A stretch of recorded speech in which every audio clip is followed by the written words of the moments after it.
Now, for decades, Canada has been a magnet for immigrants, but recently fewer permanent residents are applying for Canadian citizenship, and some have even begun to leave the country. To help understand why the buzz has quietened a little, Nikhil Inamdar sent this report from Punjab, which sends thousands of migrants to Canada every year. Punjab, India's breadbasket, land of mustard fields, and also immigrant dreams. Millions have left these villages over decades. In Canada, the Punjabis are amongst the largest diaspora, but some are now returning home. Balkar's family mortgaged land to send him to university in Toronto. Citizenship was his ultimate goal. But after just 1 year, he's come back and started an embroidery business. From rent to groceries, everything became more expensive. I had to work 40-50 hours every week to survive. The high inflation is making many students leave their studies in Canada.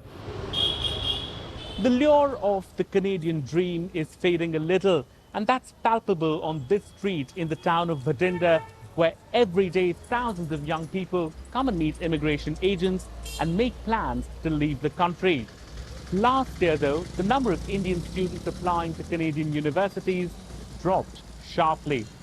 Protests over a lack of affordable housing went viral last year. In response, the Trudeau government announced international students must have double the amount of money to cover living expenses when they come to Canada. A temporary 2-year cap on new international student permits. In addition, the government has introduced a cap on how many student visas are issued every year to help address the housing shortage. Canada stopped building housing in large scale for about 30 years. And now that's come back to bite us as the population starts to grow. But there are deeper reasons for a waning Canadian dream. For some like Karan, who've achieved career and financial success, it was the allure of a comfortable rural life that inspired his return to India after 15 years. He's now started an online consultancy to help others come back to their roots. I started this Back to Motherland Punjab page almost 1.5 months ago. I get 2-3 calls every day, and most of the calls are from Canada.